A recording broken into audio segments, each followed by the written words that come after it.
D'abord je ne vis rien, mes yeux, déshabitués de la lumière, se fermèrent brusquement.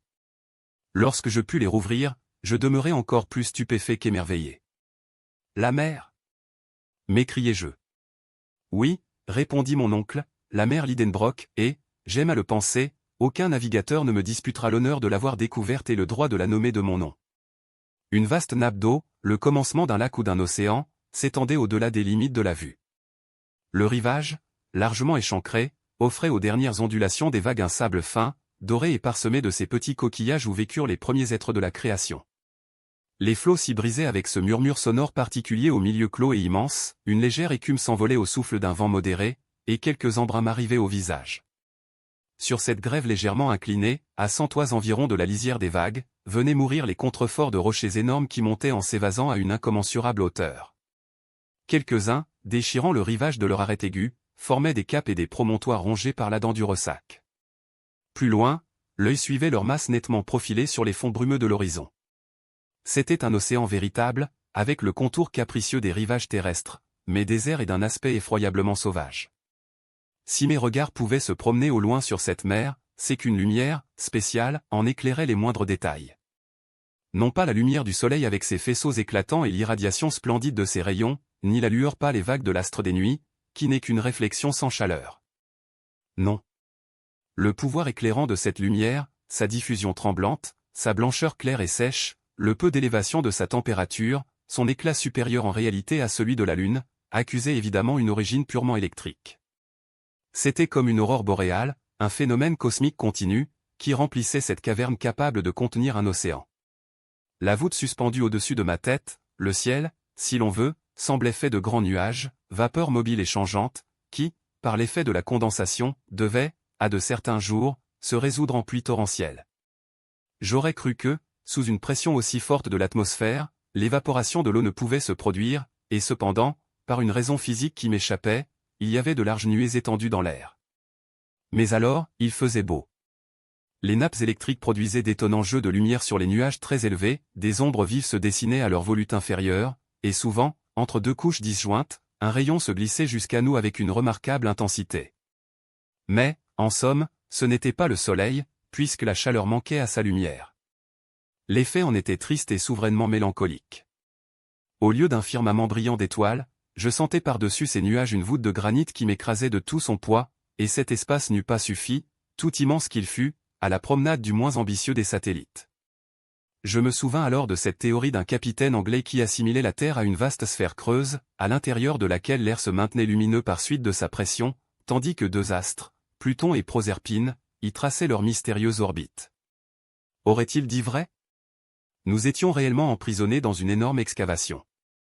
Sa largeur, on ne pouvait la juger, puisque le rivage allait s'élargissant à perte de vue, ni sa longueur, car le regard était bientôt arrêté par une ligne d'horizon un peu indécise.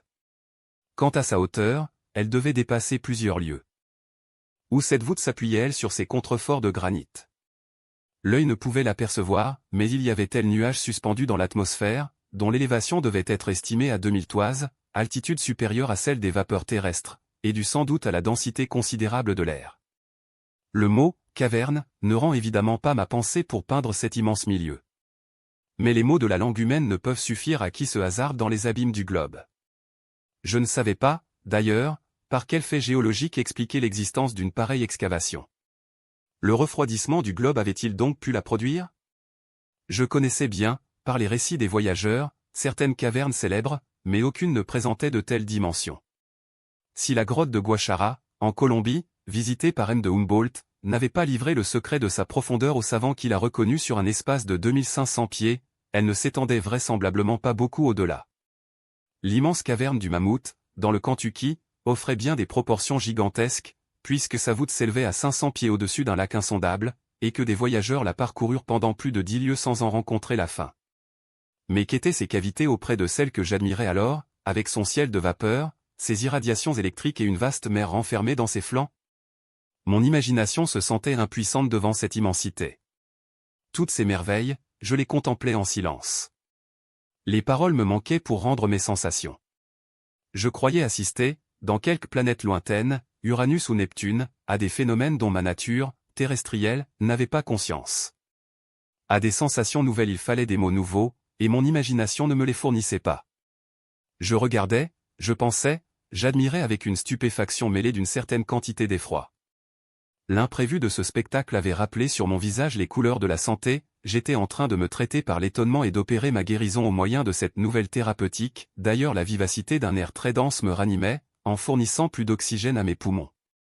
On concevra sans peine qu'après un emprisonnement de 47 jours dans une étroite galerie, c'était une jouissance infinie que d'aspirer cette brise chargée d'humides émanations salines. Aussi n'eus-je point à me repentir d'avoir quitté ma grotte obscure. Mon oncle, déjà fait à ses merveilles, ne s'étonnait plus. « Te sens-tu la force de te promener un peu » me demanda-t-il.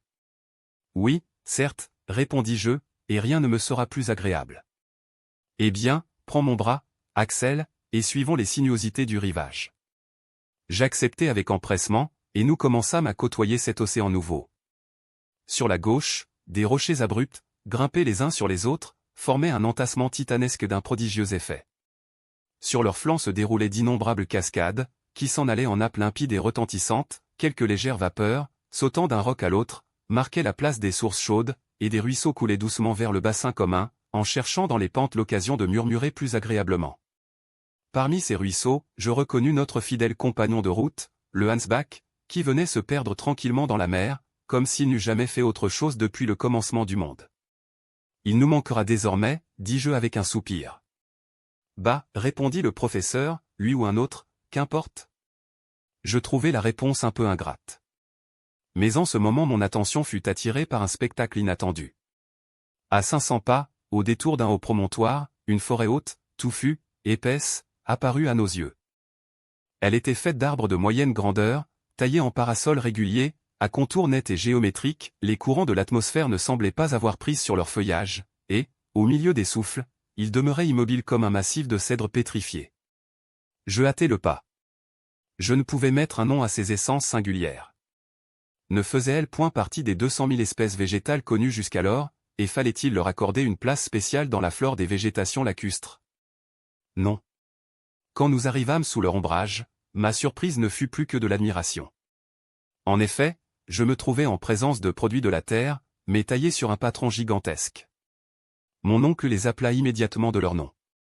Ce n'est qu'une forêt de champignons, dit-il. Et il ne se trompait pas. Que l'on juge du développement acquis par ces plantes chères au milieu chaud et humide. Je savais que le Lycoperdon giganteum atteint, suivant Bulliard, 8 à 9 pieds de circonférence, mais il s'agissait ici de champignons blancs, hauts de 30 à 40 pieds, avec une calotte d'un diamètre égal. Ils étaient là par milliers, la lumière ne parvenait pas à percer leur épais ombrage, et une obscurité complète régnait sous ces dômes juxtaposés comme les toits ronds d'une cité africaine.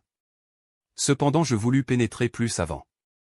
Un froid mortel descendait de ces voûtes charnues. Pendant une demi-heure, nous errâmes dans ces humides ténèbres, et ce fut avec un véritable sentiment de bien-être que je retrouvai les bords de la mer. Mais la végétation de cette contrée souterraine ne s'en tenait pas à ces champignons. Plus loin s'élevait par groupes un grand nombre d'autres arbres au feuillage décoloré. Ils étaient faciles à reconnaître, c'étaient les humbles arbustes de la terre, avec des dimensions phénoménales, des lycopodes hauts de 100 pieds, des sigillaires géantes, des fougères arborescentes, grandes comme les sapins des hautes latitudes, des lépidodendrons à tiges cylindriques bifurquées, terminées par de longues feuilles et hérissées de poils rudes comme de monstrueuses plantes grasses. Étonnant, magnifique, splendide, s'écria mon oncle. Voilà toute la flore de la seconde époque du monde, de l'époque de transition. Voilà ces humbles plantes de nos jardins qui se faisaient arbres au premier siècle du globe. Regarde, Axel, admire. Jamais botaniste ne s'est trouvé à pareille fête. Vous avez raison, mon oncle, la Providence semble avoir voulu conserver dans cette serre immense ces plantes antédiluviennes que la sagacité des savants a reconstruites avec tant de bonheur. Tu dis bien, mon garçon, c'est une serre, mais tu dirais mieux encore en ajoutant que c'est peut-être une ménagerie. Une ménagerie. Oui, sans doute. Vois cette poussière que nous foulons aux pieds, ces ossements épars sur le sol. Des ossements? M'écriai-je. Oui, des ossements d'animaux antédiluviens. Je m'étais précipité sur ces débris séculaires faits d'une substance minérale indestructible. Je mettais sans hésiter un nom à ces os gigantesques qui ressemblaient à des troncs d'arbres desséchés. Un phosphate de chaux. Voilà la mâchoire inférieure du mastodonte, disais-je, voilà les molaires du Dinotherium, voilà un fémur qui ne peut avoir appartenu qu'au plus grand de ces animaux, au Megatherium. Oui, c'est bien une ménagerie, car ces ossements n'ont certainement pas été transportés jusqu'ici par un cataclysme, les animaux auxquels ils appartiennent ont vécu sur les rivages de cette mer souterraine, à l'ombre de ces plantes arborescentes. Tenez, j'aperçois des squelettes entiers. Et cependant, dit mon oncle.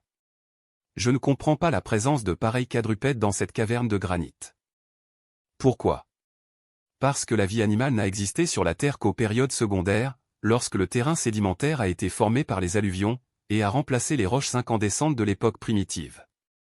Eh bien, Axel, il y a une réponse bien simple à faire à ton objection, c'est que ce terrain-ci est un terrain sédimentaire. Comment? À une pareille profondeur au-dessous de la surface de la Terre? Sans doute, et ce fait peut s'expliquer géologiquement. À une certaine époque, la Terre n'était formée que d'une écorce élastique, soumise à des mouvements alternatifs de haut et de bas, en vertu des lois de l'attraction. Il est probable que des affaissements du sol se sont produits, et qu'une partie des terrains sédimentaires a été entraînée au fond des gouffres subitement ouverts. Cela doit être.